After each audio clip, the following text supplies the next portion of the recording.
Pakistani culture ایک unique rich culture ہے.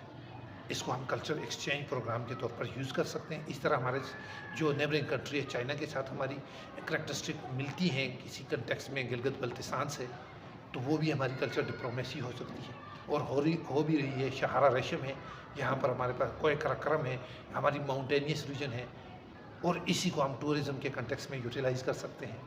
Historical ہمارا پرسپیکٹو دیکھیں تو ہم یہ سلک روٹ تھا، یہاں سے ٹریڈ ہوتی تھی اکراس دا ریجنس.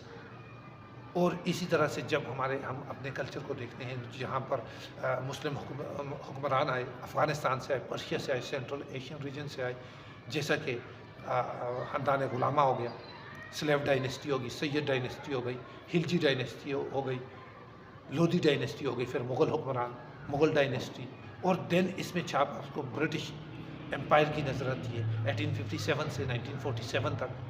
اور اس سے پہلے یہاں پر ہمارے پاس جو بدھزم کا جو ٹیکسلا سیولائزیشن ہے، ٹیکسلا میں آپ کے پاس خب ہے، گندھارا سیولائزیشن ہے، ہمارے جو عجائب گھر ہیں، لوک ورثہ اسلام آباد میں، یہ ساری چیزیں پکچر فارم میں، فوٹوگرافی کی فارم میں، آرٹ اینڈ کرافٹ کی فارم میں آپ کے سامنے شو ہے. اس کو ہم یوٹیلائز کر سکتے ہیں الیکٹرانک میڈیا سے، ایجوکیشن سیکٹر سے، اور ہماری کلچرل منسٹری سے.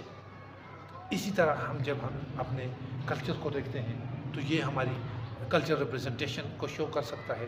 ہم اس سے فارن پالیسی پرسپیکٹیوز کو یوٹیلائز کر سکتے ہیں، اپنی کلچر ڈپلومیسی کر سکتے ہیں، اور اس سے بینیفٹ اٹھا سکتے ہیں، اور اپنی نوجوان نسل کو ان کے ساتھ شیئر کر سکتے ہیں.